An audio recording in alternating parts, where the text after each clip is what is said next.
अस्सलाम वालेकुम। आज मैं बनाने लगी हूँ काले चने। इनको मैंने रात भर भिगो दिया था। ये तकरीबन 250 ग्राम है, 1 पाव कह लें इसको।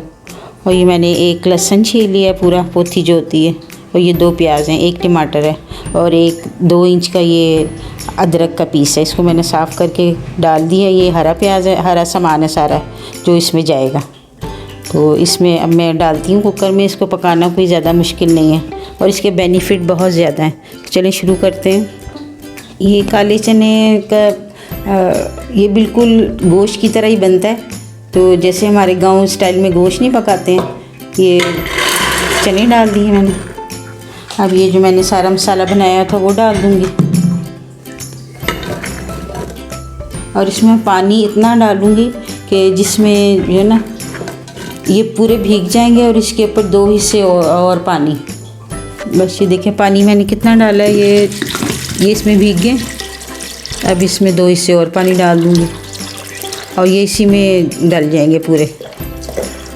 इसको हम बस अब चूल्हे पे रख देंगे और साथ ही मसाले डाल देंगे। अब मैं इसमें मसाले डालती हूँ। 1 चम्मच मैंने भर के इसमें लाल मिर्ची डाल दी पाउडर। ये मेरे घर की पिसी हुई लाल मिर्ची है।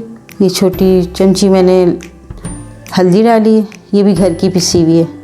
इंशाल्लाह मैं इसको अभी डालने वाली हूँ। थोड़े अर्से के बाद चैनल पे आप लोग देख सकते हैं। 1 चम्मच मैंने नमक अभी डाल दिया। आमतौर पे मैं बाद में डालती हूँ, इसलिए अभी डाल दिया कि पूरी रात मैंने चने भिगोए हुए थे ना, तो इनको गलने में कोई मसला नहीं है। ये मेरे पास ज़ीरा और धनिया पाउडर है पिसा हुआ, और चमची मेरी छोटी है इसलिए मैं 2 डालूँगी। ये ज़रा इसमें ज़्यादा ना बड़ा मज़े का लगता है, टेस्ट बनता है। शोरबा भी ज़रा गाढ़ा सा हो जाता है ना। इसमें ज़्यादा मसाले नहीं जाते, बहुत कम मसालों से बहुत मज़ेदार काले चने बनते हैं। हमारे घर में तो इसको कहते हैं बटेरे पकाए हैं। तो आप भी इसको चेक करें, जब पकाएंगे उसके बाद खाएंगे तो आप लोग बताइएगा कि क्या टेस्ट इसका बना है ना। चलिए मैं अब इसको चूल्हे पे रख लेने लगी हूँ। ये देखें पानी खुश्क हो गया इसका बिल्कुल। अब मैं इसमें चम्मच मार के ये जो लहसुन प्याज मैंने साबुत डाला था उसको हिलाऊंगी तो ये सारा मैश हो जाएगा। और साथ ही मैं इसमें 1.5 चम्मच ऑयल का डालूंगी। ये भुनता भी जाएगा और मसाला सारा मैश हो जाएगा। बस मैं अब इसको भूनती हूँ। अब मैं ये आपके सामने ही भूनूंगी। ये तमाम मसाला जो ना मेरा मैश हो जाएगा। ये देखें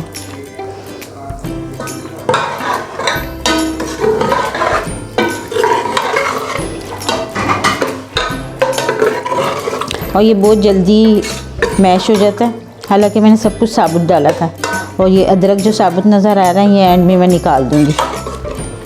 अदरक इसमें कुछ ज़्यादा अच्छा नहीं लगता ना पिसा हुआ, तो इसलिए मैं इसको साबुत ही डालती हूँ। फ्लेवर सारा आ जाता है।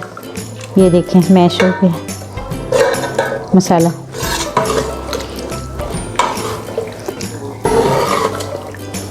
ये इसको भूनते हुए मुझे 5 मिनट हो गए। ये देखें ऑयल बाहर आ गया। अब मैं इसमें पानी डाल दूँगी तो और इसको 15 मिनट पका लूँगी। ये तैयार हो जाएगा। चने मेरे गल गए हैं बिल्कुल अच्छे से। पानी गर्म इसलिए डाला है कि इसको चने हार्ड नहीं होते फिर। अब मैं इसको 15 मिनट पकाऊंगी तो ये बिल्कुल तैयार हो जाएगा। ऊपर से मैं ढक देती हूँ। ये देखिए मेरा सालन बिल्कुल तैयार हो गया। अब मैं इसमें थोड़ा सा ये मेथी हाथ में मसल के डाल दूँगी। इसका एक अलग से फ्लेवर निकलता है ना। और ये मेरे पास गरम मसाला तैयार हुआ हुआ, 1/2 टीस्पून मैं गरम मसाला डालती हूँ। ये मेरे काले चने तैयार हैं। माशाल्लाह बहुत अच्छी खुशबू आ रही है। और चने देखिए कितने अच्छे गले हैं मेरे। शोरबा देखें, शोरबा अपनी पसंद से आप इससे पतला भी रख सकते हैं, इससे गाढ़ा भी। तो हमने आज ज़रा राइस के साथ खाना है तो हम लोगों को ऐसे ही शोरबा, मेरे बच्चों को भी पसंद है, मुझे भी। कितना अच्छा गला है।